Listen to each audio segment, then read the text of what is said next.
Your $100,000 salary is a lie. Not emotionally, not philosophically, mathematically. If you earn six figures and still feel stressed, behind, or strangely broke, it's not because you're bad with money. It's because the number you think you earn is not the number you actually keep.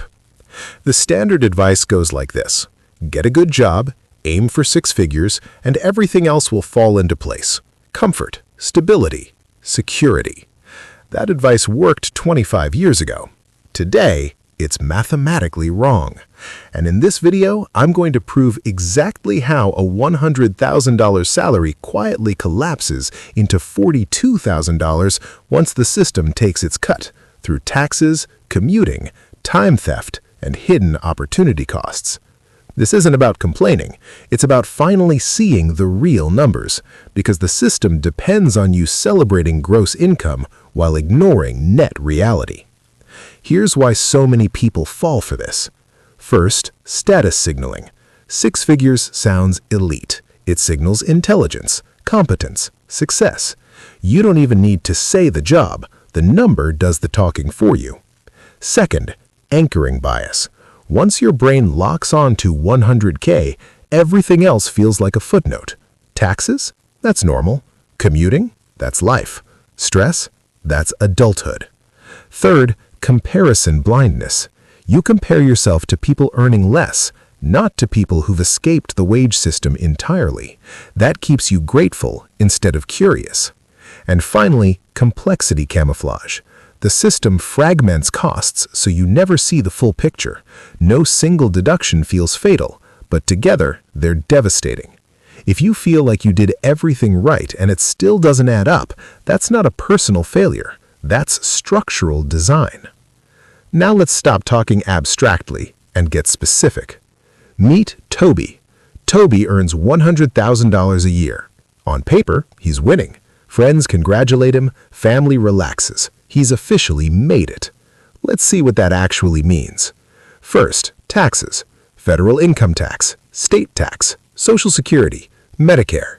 Depending on location, Toby loses roughly 30% immediately. $100,000 becomes $70,000.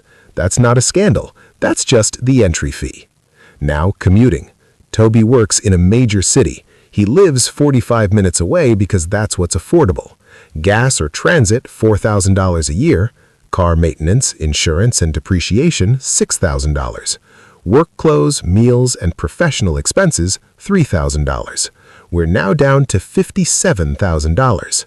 Now time. Toby works 45 hours a week on paper, but that ignores commute time. 90 minutes a day, 7.5 hours a week. That's nearly 400 hours a year, unpaid. If we value his time conservatively at his after-tax hourly rate, that's another $8,000 gone. $49,000. Now, stress costs. More stress means worse sleep, worse health, more convenience spending, less energy to cook, exercise, or plan. Conservatively, that's another $5,000 a year in indirect costs. We're at $44,000, and we haven't touched opportunity cost yet, because while Toby is commuting, recovering, and mentally drained, he's not learning new skills, he's not interviewing, he's not building leverage. That cost doesn't show up on a bank statement, but it shows up in a stalled career. So let's round generously.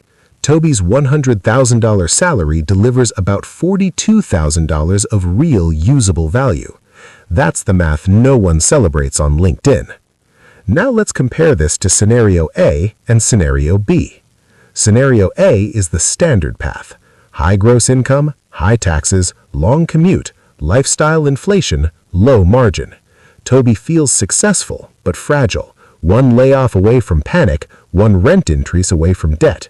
He earns a lot, but he doesn't control much. Now, Scenario B. Same Toby, same skills, different structure. He takes a job paying $80,000 instead of $100,000, but it's remote.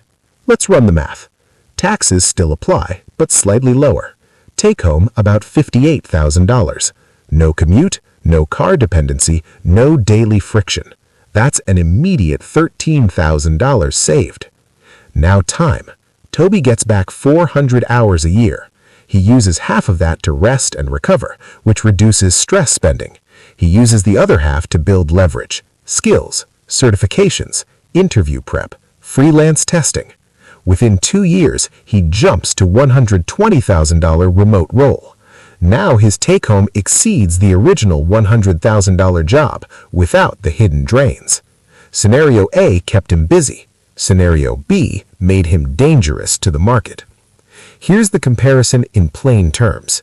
Scenario A, 100K salary, 42K real value, high stress, low flexibility.